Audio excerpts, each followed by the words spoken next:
Back in 2016, my wife and I had bought 10 acres in southwest Ohio. It was heavily wooded, and it was littered with a lot of dead ash trees. I enjoy woodworking, and it was a shame to see all this wood go to waste. So I decided at that point that I wanted to go ahead and purchase the Harbor Freight sawmill. The Harbor Freight mill was a decent mill for a woodworker, weekend warrior, or just small jobs around the house or farm, but it was very limited in its capacity.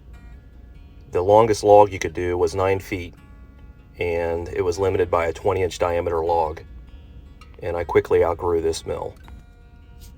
So I started looking for a larger sawmill, something that could do, a 32-inch diameter log and, something over 10 foot in length. And that's when I found the Wood-Mizer LT28 within a couple-hour drive of my house. So I picked up this mill, and it was love at first sight. It definitely was a lot more capable than the Harbor Freight mill, and at that time, it was just a perfect mill for the work that I was doing. My Wood-Mizer actually came with the log package that included the power feed head and also the log leveler and the log turner, which to me at that point was night and day difference between it and the Harbor Freight. I felt like I was in a Cadillac. Most of my sawmilling up to this point had been just for hobby use, but quickly found out that I could be pretty profitable selling wood, slabs, and lumber.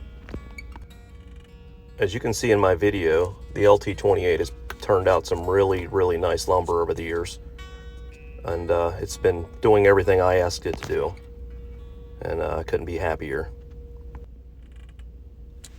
The longer you run a sawmill, the busier you become.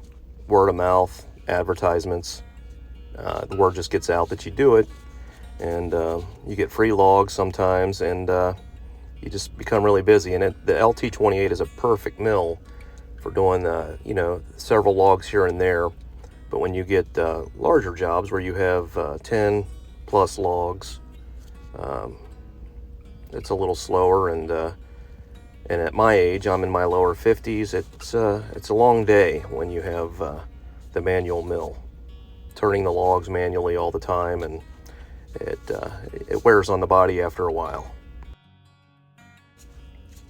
I believe the LT28 is probably a perfect mill for a younger guy that can actually handle, a full day of turning logs, loading logs, unloading logs, etc.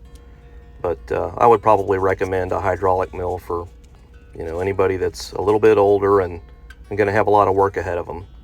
It's just, it wears on the body after a while. Not to mention, if you're a sawmill for hire, most of my sawmilling is for the lumber purposes. I'm not contracted to sawmill for people, at least not yet. Maybe if I did have a hydraulic mill, I'll go that direction. But currently, I'm happy with the LT28, and like I said, it makes for a long day when you get 10 plus logs. And but this mill has been excellent, so I give it 2 thumbs up. Anybody that's thinking about buying one, I would highly suggest it. Anyway, thanks for watching. Like and subscribe.